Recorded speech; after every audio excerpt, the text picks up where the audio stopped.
This is Real News Media TV, coverage you can trust. Please like, share, subscribe, and hit the notification bell. Select all for daily news updates. Family offers $100,000 to find the missing animator.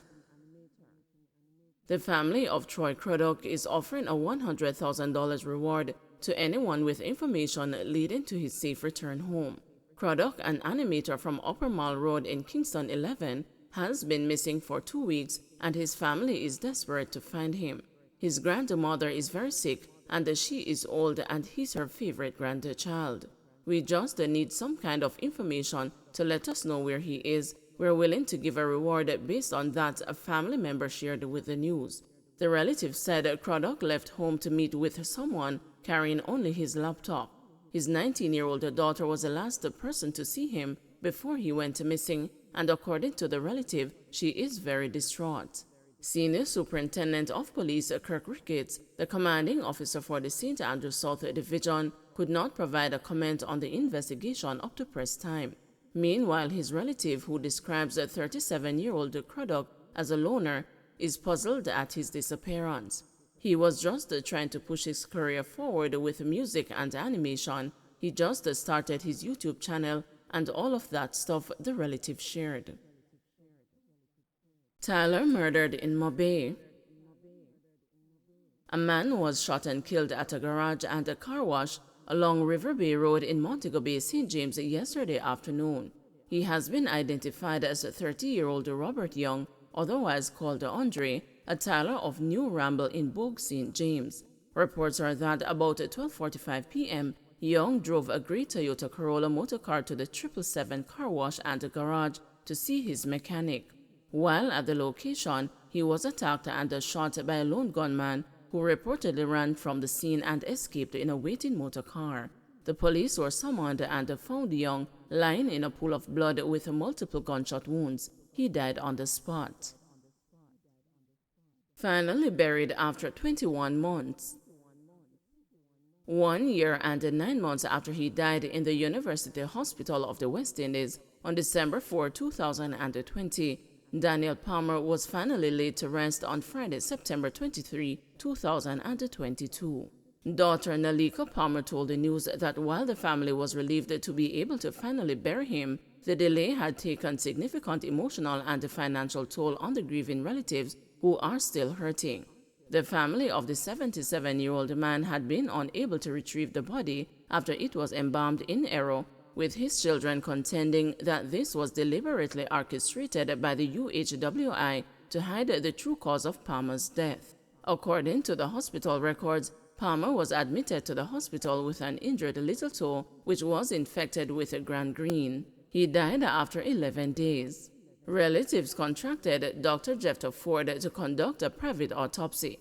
However, the pathologist who died on March 28, 2022, did not release the findings of the examination. For this reason, the hospital declared that it was unable to release the body. The body was inadvertently sent to the wrong mortician, where the body was embalmed, I believe. So that would have distorted any autopsy result, and I am just presuming. I am not a medical doctor, Kevin Allen, Chief Executive Officer of the UHWI, admitted to the news last year. Nalika, along with her sisters Tracy Ann Palmer, Alicia Palmer Hanchard, and Rochelle Palmer, persisted in their claim that the hospital was covering up the true cause of death, which they contended was due to an adverse reaction to medication their father was administered. They believed that the embalming was done a month late to make it difficult to determine with any degree of scientific certainty the true cause of death. The matter was finally settled in September when the Supreme Court ruled in the family's favor, paving the way for Palmer to be buried. Police unmoved by protest over Little Duns River closure. The St. Anne police say they are not daunted by Monday morning's protest staged by the Ocherius Ministers Fraternal, members of the Rastafarian community, and some vendors over last month's closure of Little Duns River.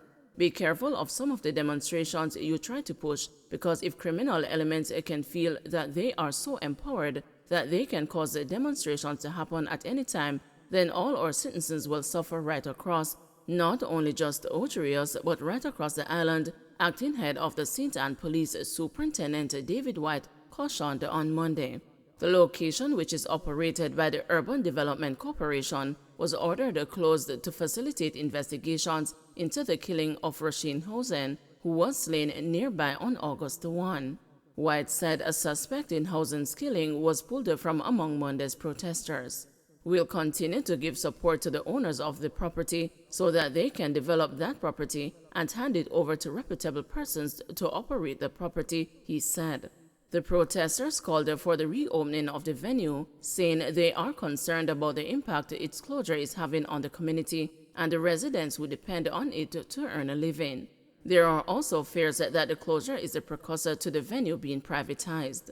"We just here and try to find out what the government really up to. We just don't want the place to privatize. We need a place to always remain as a public beach so we as the people can always have somewhere to go cool out and relax," said vendor Giovanni Edwards. Another vendor who identified himself as a Bongaville said he has been at the attraction from it opened and it is his only source of income. "Me not have nothing else to live off of. It's here so I live for years from 2002. Me's a sickly man and I here so me buy me little medication and everything out of. So when it shut down they know, coming like me whole life shut off," he said. On Monday, the UDC issued a release noting that the property is not a licensed beach, lacks basic sanitary conveniences, and has no insurance coverage or other requisite permits in place. Teen girl charged with the murder of Kingston Technical High School mate. The 17-year-old Kingston Technical High School female student who was taken into custody following the stabbing death of her schoolmate Michian Campbell last Thursday has been charged. The teenager, who is being represented by attorney Kimberly Whitaker, was charged Monday afternoon with murder following a question and answer session. She is scheduled to appear in the Kingston and the St. Andrew Parish Court on Friday. Campbell was stabbed in the left side of her neck and the forehead, while the other student received injuries to her left wrist. A video recording of the attack shows Campbell being collared by the student before being stabbed in the neck. Education Minister Favour Williams on Monday morning participated in devotion at the Kingston Technical High School. Mrs. Williams, who visited the school to offer support to grieving staff and the students, has acknowledged that the Ministry of Education needs to do more to help people improve their parenting practices and understand the negative impact of some of their actions on their children. She argued that many children show up at school angry because of incidents that have taken place at home, including adults shouting, cursing, fighting, or being cruel to them. Mrs. Williams said the Ministry of Justice has been asked to provide training in restorative justice practices to students at the Kingston Technical High School.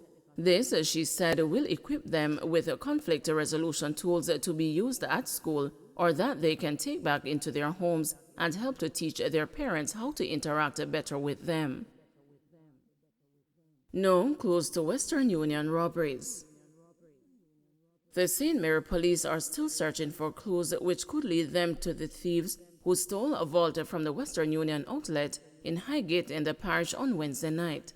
Police sources probing the incident have indicated that they have no strong leads to follow in relation to what they described as a carefully orchestrated robbery by criminals who appeared to be targeting Western Union outlets. Last week, thieves struck at the money transfer agency, removing a vault containing an undetermined sum of money and the data storing device from closed-circuit cameras.